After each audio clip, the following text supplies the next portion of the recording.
Welcome everyone to the 2021 AML mock draft. Probably going to get all of these wrong. I'm confident in maybe 3 of these picks. Let's go ahead and jump right into it. With the first overall pick, I have the Jacksonville Jaguars taking Trevor Lawrence, quarterback out of Clemson. This pick is pretty much set in stone and has been for months. Trevor Lawrence is going to be a generational quarterback, one of the best prospects I think I have seen in my entire lifetime, and definitely one of the best quarterbacks of the past couple of years. This dude has like Patrick Mahomes potential with his talent. Of course, he's not going to be put into such a great situation like Patrick Mahomes was in Kansas City because Jacksonville is not as good of an organization. But that being said, he definitely has the ability to turn this team around. And if all that doesn't convince you, the Jaguars already sent him their offensive playbook, and he's also donated a lot of money to charities in Jacksonville already. So it's pretty much just a matter of time. Moving on to the second pick, I have the New York Jets taking Zach Wilson, quarterback out of BYU. Zach Wilson, in my eyes, is easily the second best quarterback in this class. I've been following him since very early on in the season, back when a lot of people didn't think he was even a first-round talent, but watching him grow, watching him improve at BYU, the dude is amazing. I mean, he is the type of guy that can turn around a franchise like the New York Jets, assuming he gets the help he needs. Zach Wilson, easily the pick here at number 2. Replace Sam Darnold, get yourself a franchise quarterback. Moving on to the third pick, we have the San Francisco 49ers, who got this pick from the Miami Dolphins, who got it from the Houston Texans. I have them taking quarterback Mac Jones out of Alabama. The 49ers, according to multiple very credible sources, are reportedly deciding between Mac Jones and Trey Lance, a quarterback that we will talk about a little bit later. But I think Mac Jones fits Coach Shanahan's offense a lot better. I think this pick is just perfect. They go out there, they get a franchise quarterback, a replacement for Jimmy Garoppolo. Mac Jones is also the most NFL-ready quarterback, so you put him in right away, and he's going to win you games, especially with that stacked offense the 49ers have. Moving on to the fourth pick, I have the Atlanta Falcons taking Kyle Pitts, tight end out of Florida. Now, if you would have told me a couple months ago, a year ago, that I would have a tight end mocked in my top 5, I would have called you crazy. But Kyle Pitts is not only a fantastic tight end, but he's a generational athlete. Kyle Pitts can play both tight end and wide receiver easily in any offense, will make a fantastic weapon for Matt Ryan, who still has a little bit of gas left in the tank. Definitely a quarterback you can win with. You just have to surround him with weapons. So you add Kyle Pitts to an absolutely loaded offense already with Calvin Ridley and Julio Jones, even though there's rumors that he's going to be moved. But I definitely think if the Falcons don't trade out of this spot, which is very, very possible as well, I think Kyle Pitts is definitely the move here for them. Moving on to the fifth pick, I have the Cincinnati Bengals taking Penei Sewell, offensive tackle out of Oregon. Now, this pick is obviously because of Joe Burrow's injury this past season. He tore his ACL in traumatic fashion. So the Bengals obviously need to bolster their offensive line, and you're taking a guy in Penei Sewell who is a franchise tackle and then some. We're talking like Joe Thomas level talent. He's going to be fantastic. The Bengals get a fantastic blocker here. I could also see them taking Ja'Marr Chase here, as he is Joe Burrow's former teammate and the best receiver in this class, but I just think protecting their quarterback is a little more important. Moving on to the sixth pick, I have the Miami Dolphins, who acquired this pick from the Philadelphia Eagles, taking Ja'Marr Chase, wide receiver out of LSU. This one's pretty simple. Tua Tagovailoa needs more weapons. Bring in Ja'Marr Chase. He is that number 1 guy. Makes life a lot easier for Tua. You add an explosive playmaker to your offense. Moving on to the 7th pick, I have the Detroit Lions taking Rashawn Slater, offensive tackle out of Northwestern. Now, this is another position where a team looking for a quarterback could trade up. However, I think the Lions will stay put and take an offensive lineman. You got to get protection for Jared Goff. And Rashawn Slater is definitely another fantastic tackle prospect, just as I mentioned with Penei Sewell earlier. Easily a franchise tackle, fantastic player. So I think this is a fantastic pick. Now, moving on to the 8th pick, we have the Carolina Panthers, and this is where I'm going to have our first of 2 trades in this mock draft. The Carolina Panthers, sitting at 8, are going to have a bunch of teams calling, wanting to move up for a quarterback. The Panthers, who don't really need a quarterback, can easily move back a couple spots, gain some more draft capital, maybe some future draft capital, and let a team move up for a quarterback. And the lucky team that's going to move up to number 8 is none other than my Chicago Bears. So with the 8th pick, I have the Chicago Bears taking Justin Fields, quarterback out of Ohio State University. Justin Fields, easily the 3rd best quarterback in this draft. I would have mocked him to the 49ers at 3 had they not said that they were deciding between Mac Jones and Trey Lance. You move up, you get Justin Fields, you're probably going to have to give up a lot. I mean, knowing the Bears, it'll probably be like 3 first-round picks, something in that range, which I would be okay with because you're getting a guy who's going to lead your team for the next decade or so, longer than that, depending on injuries and whatnot. But this kid is legit. His deep ball is beautiful. He's a tremendous athlete. He's just a fantastic prospect. And if you put him in Chicago's offense, a team that is desperate for a quarterback, it's a match made in heaven. Now with the 9th pick, I'm going to have the Denver Broncos trading down as well with the New England Patriots. So with the 9th pick, I have the New England Patriots moving up to select Trey Lance, quarterback out of North Dakota State. Now, after last season, the Patriots are obviously in need of a quarterback. The Patriots aren't really a team that trades up often, but this will be one situation where I could definitely see them doing it. Trey Lance has one of the highest ceilings in the draft, meaning he can potentially be one of the best players. It's just he's a very raw prospect. He's not defined. He's not, NFL ready in week 1. And the Patriots are a team, especially with Coach Bill Belichick, that can take him, develop him a little bit, and turn him into something really special. Him in New England's offense would just send fear into the hearts of NFL fans everywhere, because we just got over Tom Brady dominating in New England, and now we'd have someone this talented in New England probably going to do not as much, but pretty dang close to it. And finally, with the 10th pick, I have the Dallas Cowboys taking Patrick Surtain II, cornerback out of Alabama. Now, the Cowboys are linked to Kyle Pitts currently, but with him off the board, they're going to address defense. They lost Chidobe Awuzie in free agency, who was one of their better corners. You bring in Patrick Surtain, who isn't, in my eyes, the most talented corner in this draft, but the safest corner. He's the most NFL ready. There are guys who have higher ceilings than him, more potential, but I definitely think Surtain is the safest plug-and-play choice for the Cowboys at 10.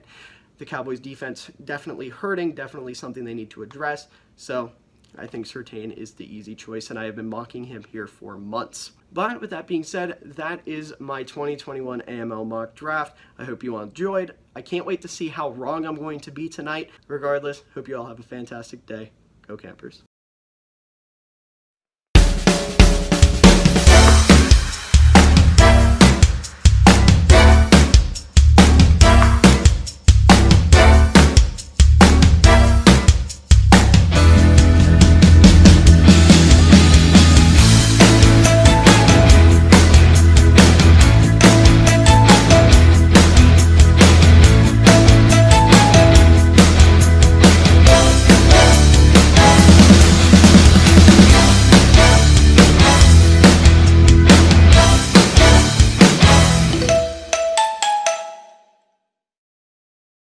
Hi, welcome back to another episode of Science with Sam.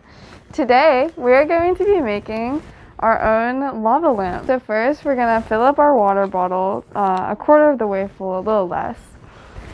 And then we're going to fill the rest of it up with oil.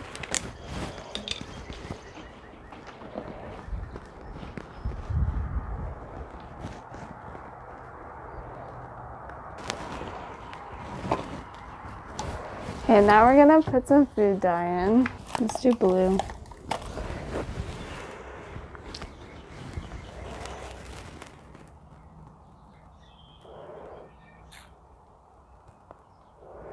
Okay, and then we're supposed to mix it up.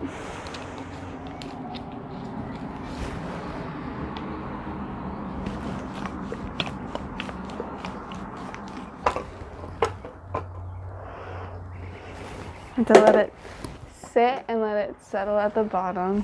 So right now, the reason why the food dye and the water, they're combined, aren't mixing with the oil is because they have a different density, and so they won't combine, and that's why they're separated. And that's why the water is going down to the bottom and the oil is still up top. Now we're going to break the Alka-Seltzer in half and put it in there.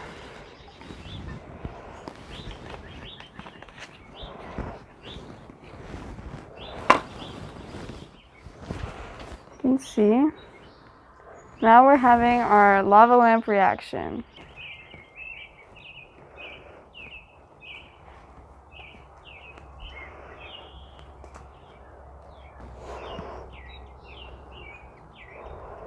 And the Alka-Seltzer, it causes air bubbles to form, which rise to the top to escape, and that's what you get your lava lamp illusion from. And that's all for today's episode. Tune in next time for our next experiment, which will be elephant toothpaste.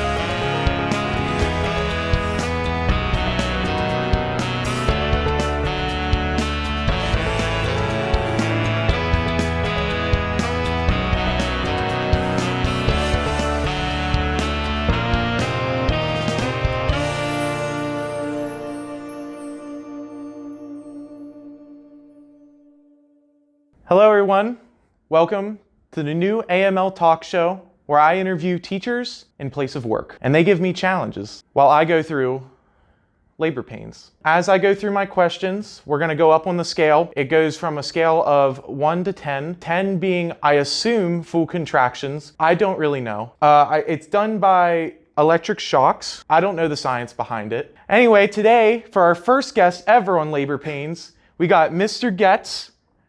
How are you today? I'm doing good, man. How are you guys doing? I'm good. So you're a new teacher this year, right? I'm a brand new teacher this year. Brand new. Yes, brand new. I don't have any previous connections with you at all. Mm-hmm. So this is the first time we're really meeting. Yep. And so what do you teach? I teach LSF government to 9th graders mainly, and U.S. history mainly to 11th graders here at Allegheny this year. Yep.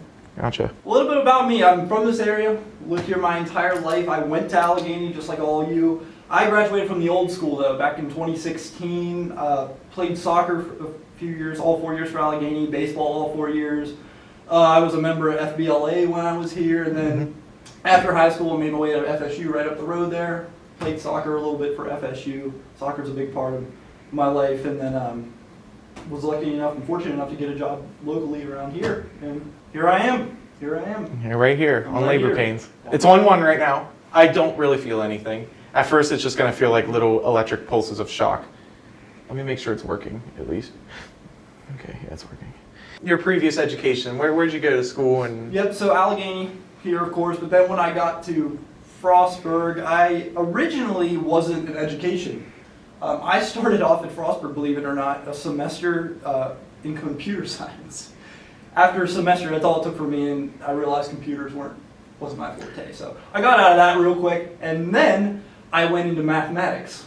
I was always I always liked to think I was pretty good at math, and thought that would have liked to have been something that I would have liked to teach.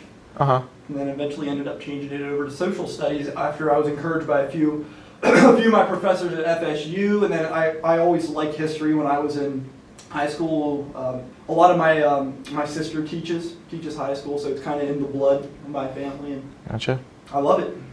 Love every day. So what are your favorite hobbies or sports or activities, maybe TV shows, movies, like just so we get to know you? I've been a big I like Star Wars. Star Wars has always been a favorite of mine. As far as TV shows go too, like I don't watch a whole lot of TV shows. I have Netflix, I have Hulu, a lot of them, but I never have a whole lot of time to like binge watch whole series. But some of my favorites, The Office.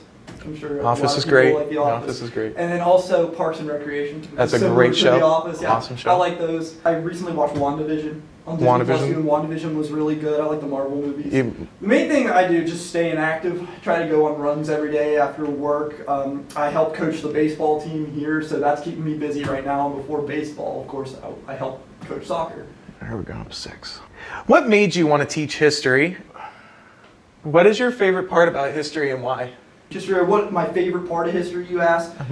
I really like World War I. I've always liked World War I just because of the whole social aspect of it, what's going on in the United States as well as what's going on over across the Atlantic and in Europe especially. So World War I is one of my favorite time periods, but Yeah.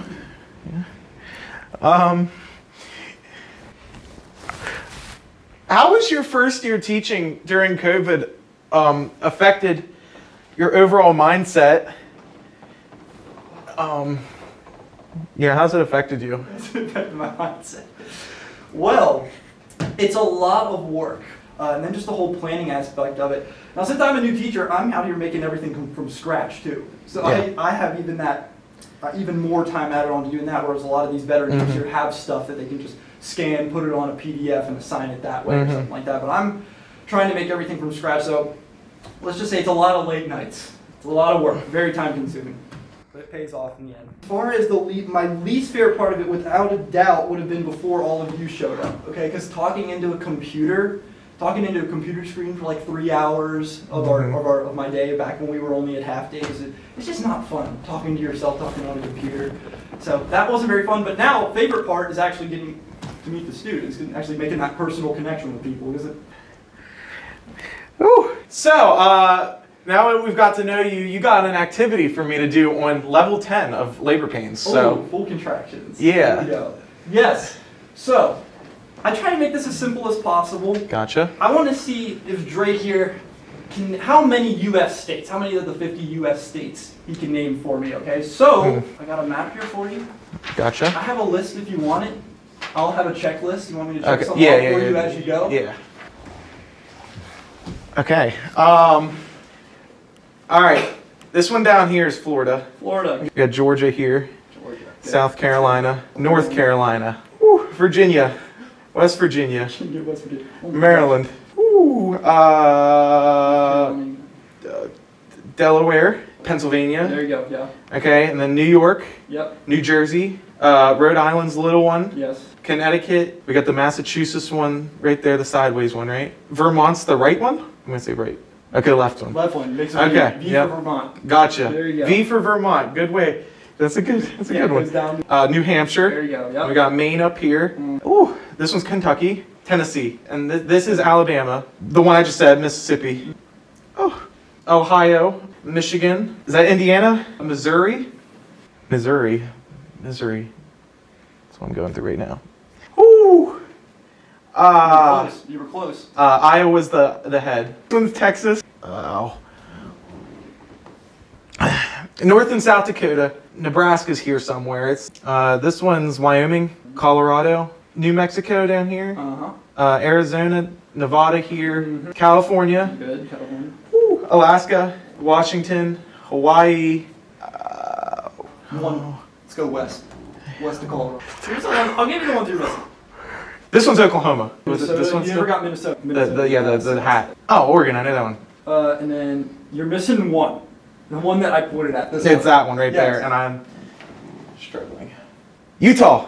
There you go. Boom. I I'll got give it. it to you. I did You got struggle at with a least few. 40 of them. That's for sure, though. That's So that's really pretty good. darn good. That's very good. For level 10 contractions, I'd say that's pretty good. I'm feeling liberated right now.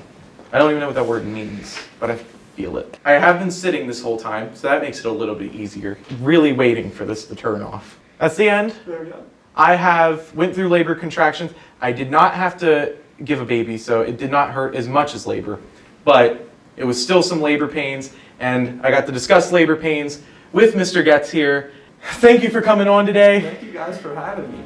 Is there any classes that anybody could take to try to get you, or you're the one of the starter classes? Yeah. So if you're gonna have me next year, no one in ninth grade unless you fail in your Yep. government class. Don't You're fail- gonna see you again next year. I mean, fail government. Have Mr. Getz again. Yeah. Or if you take academic, probably academic U.S. history. You might get Mr. You're Getz. probably gonna get Mr. Getz next year. All right. Thank you for coming on, Thank you. and I'll see you next time on Labor Pains. Thank you, everybody, for watching.